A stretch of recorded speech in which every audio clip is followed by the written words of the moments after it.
नमस्कार, स्वागत है आप सभी का हमारे YouTube channel today news UP पर। आप जानेंगे इस चैनल के माध्यम से उत्तर प्रदेश की तमाम छोटी एवं बड़ी खबर। तो वीडियो के अंत तक बने रहें। साथ ही चैनल को सब्सक्राइब नहीं किया है तो सब्सक्राइब करके बेल आइकन को प्रेस कर लें। और आप यूपी के किस जिले से न्यूज को देख रहे हैं कमेंट में जरूर बताएं। तो चलिए खबर को शुरू करते हैं, जानते हैं आज का मुख्य समाचार।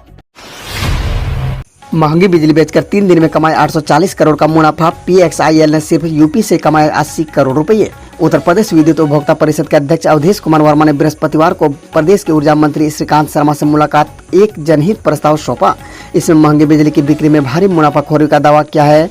प्रस्ताव में कहा गया है कि कोयला संकट के चलते प्रदेश की उत्पादन इकाइयों की कमी मशीनें बंद हैं, जिसकी वजह से प्रदेश में करीब 4000 मेगावाट कम बिजली उत्पादन हो रहा है। इसका फायदा उठाते हुए पावर एक्सचेंज इंडिया लिमिटेड ने राज्यों को महंगी बिजली बेचकर 3 दिनों में करीब 840 करोड़ रुपए का मुनाफा कमाया है। पीएक्सआईएल ने सिर्फ यूपी से ही इन 3 दिनों में करीब 80 करोड़ रुपए का मुनाफा कमाया है। 16 शहरों के 48 केंद्रों पर होगी प्रवेश परीक्षा। सेंटरों की सूची हुआ जारी। इलाहाबाद विश्वविद्यालय एवं संबद्ध कॉलेजों में नए शैक्षिक सत्र में दाखिले के लिए 18 से 30 अक्टूबर के मध्य प्रवेश परीक्षाएं प्रस्तावित है।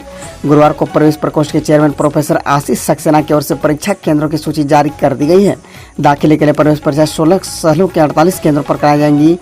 प्रयागराज में सर्वाधिक 14 सेंटर बनाए गए हैं। इसी क्रम में वाराणसी में 8, आजमगढ़ में 1, गोरखपुर में 4, पटना में 6, कानपुर में 2, बरेली में 1, लखनऊ में 4, हैदराबाद में 1, तिरुवनंतपुरम में 1, बेंगलुरु में 1, कोलकाता में 1, गुवाहाटी में 1, भोपाल में 1, जयपुर में 1 और दिल्ली में 1 परीक्षा केंद्र बनाए गए हैं। मुफ्त में बांटेंगे बल्ब होल्डर में सिम। खुफिया एजेंसी अलर्ट जांच के लिए पहुंची एटीएस। उत्तर प्रदेश के कौशाम्बी जिले में एक कारोबारी को फ्री में दिए गए बल्ब होल्डर के एक बड़ी टेलीकॉम कंपनी का सिम लगा हुआ मिला। होल्डर में सिम मिलने के बाद से हड़कंप मचा हुआ है। लोगों को समझ में नहीं आ रहा कि आखिरकार इसके पीछे क्या मकसद हो सकता है।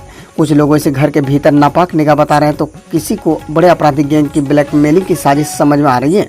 मामला संज्ञान में आने के बाद एसटीएफ और आईएलयू ने जांच शुरू कर दी है। वहीं गुरुवार को एसटीएफ की एक टीम भी इस केस की जांच के लिए कौशाम्बी पहुंच गई है।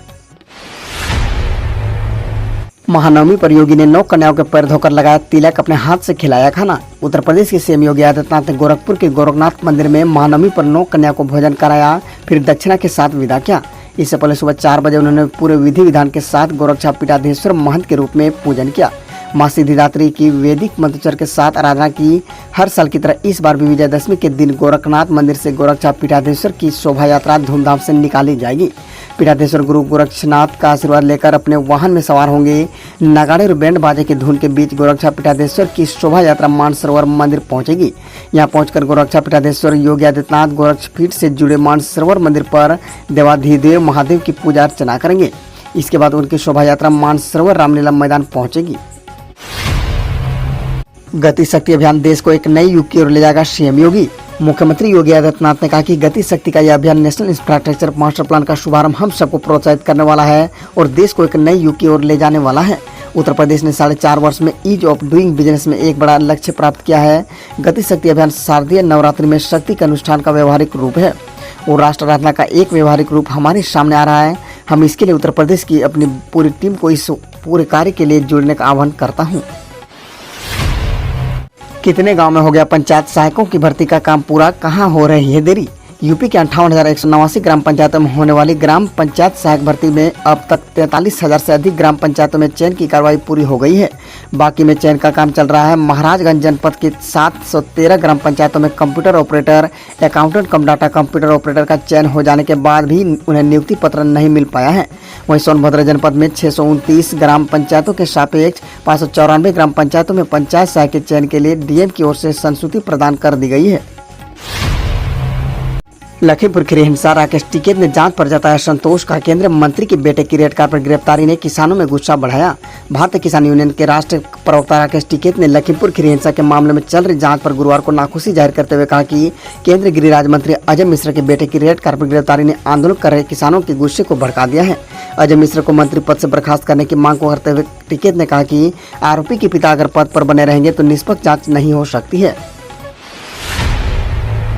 किसानों के लिए राहत का फैसला, सरकार की सब्सिडी से सस्ती खाद का रास्ता हुआ साफ।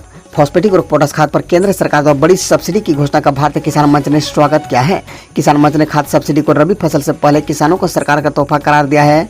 भारतीय किसान मंच के अध्यक्ष देवेंद्र तिवारी यहां जारी बयान में कहा है कि इससे कृषि उपज की लागत कम होगी और उत्पादन बढ़ जाएगा। उन्होंने कहा कि मोदी सरकार ने खाद सब्सिडी के जरिए एक बार फिर यह साबित किया है कि उनका हर कदम किसानों के हित में है। उन्होंने कहा कि खाद सब्सिडी का सीधा फायदा किसानों को रबी फसल की लागत में मिलेगा। इस रबी सीजन के दौरान खाद की रियायती कीमतों पर किसानों को खाद आसानी से मिल सकेगी। मौजूदा सब्सिडी लेवल को जारी रखते हुए और डीएपी व सबसे ज़्यादा खपत होने वाले 3 एनपीके ग्रेड से कृषि क्षेत्र को काफ़ी फायदा होगा। मोदी सरकार की इस कदम से किसान खुश और उत्साहित हैं। महंगाई पर नियंत्रण पाने के प्रभावी उपाय करें राज्य और केंद्र सरकार। मायावती। बहुजन समाज पार्टी सुप्रीमो मायावती ने पेट्रोल, डीजल और अन्य खाद्य पदार्थों की बढ़ती कीमतों को लेकर चिंता जताते हुए केंद्र और राज्य सरकार से महंगाई को काबू करने की दिशा में प्रभावी कदम उठाने की मांग की है।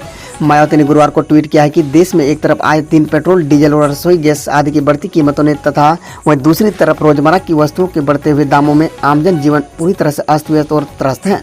केंद्र व सभी राज्य सरकारों जनता की राहत के लिए तुरंत सख्त व प्रभावी कदम उठाएं, बीएसपी की यह मांग है। दिवाली से पहले शिक्षकों के खाते में आएगी सैलरी, जल्द ही मिलेगा एरियर। यूनाइटेड टीचर्स एसोसिएशन ने बेसिक शिक्षा अधिकारी सतीश कुमार से शिक्षकों की समस्या के निस्तारण के लिए बातचीत की और ज्ञापन भी सौंपा। यूनाइटेड टीचर्स एसोसिएशन की मांग पर जिला बेसिक शिक्षा अधिकारी ने बताया कि 69,000 भर्ती शिक्षकों के एरियर के लिए आश्वस्त किया। साथ ही कहा कि नवनियुक्त शिक्षकों को उनके उपस्थिति प्रमाण पत्र शीघ्रता प्रदान कर उनके एरियर का भुगतान करा दिए जाएंगे। सभी लंबित चयन वेतनमान आगामी 1 सप्ताह में निस्तारित कर दिए जाएंगे। मैटरनिटी लीव व मेडिकल अवकाश किसी भी दशा में रोका नहीं जाएगा। साथ ही रसोइयों के लिए मानदेय के लिए दीपावली से पूर्व भुगतान कराने की भी बात कही। इसके साथ साथ दिवाली से पहले शिक्षकों को सितंबर व अक्टूबर दोनों माह का वेतन उनके खातों में भेजा जाएगा। उत्तर प्रदेश की तमाम बड़ी खबरों से अपडेट रहने के लिए हमारे चैनल टुडे न्यूज को सब्सक्राइब करें और बेल आइकन को दबाना न भूलें।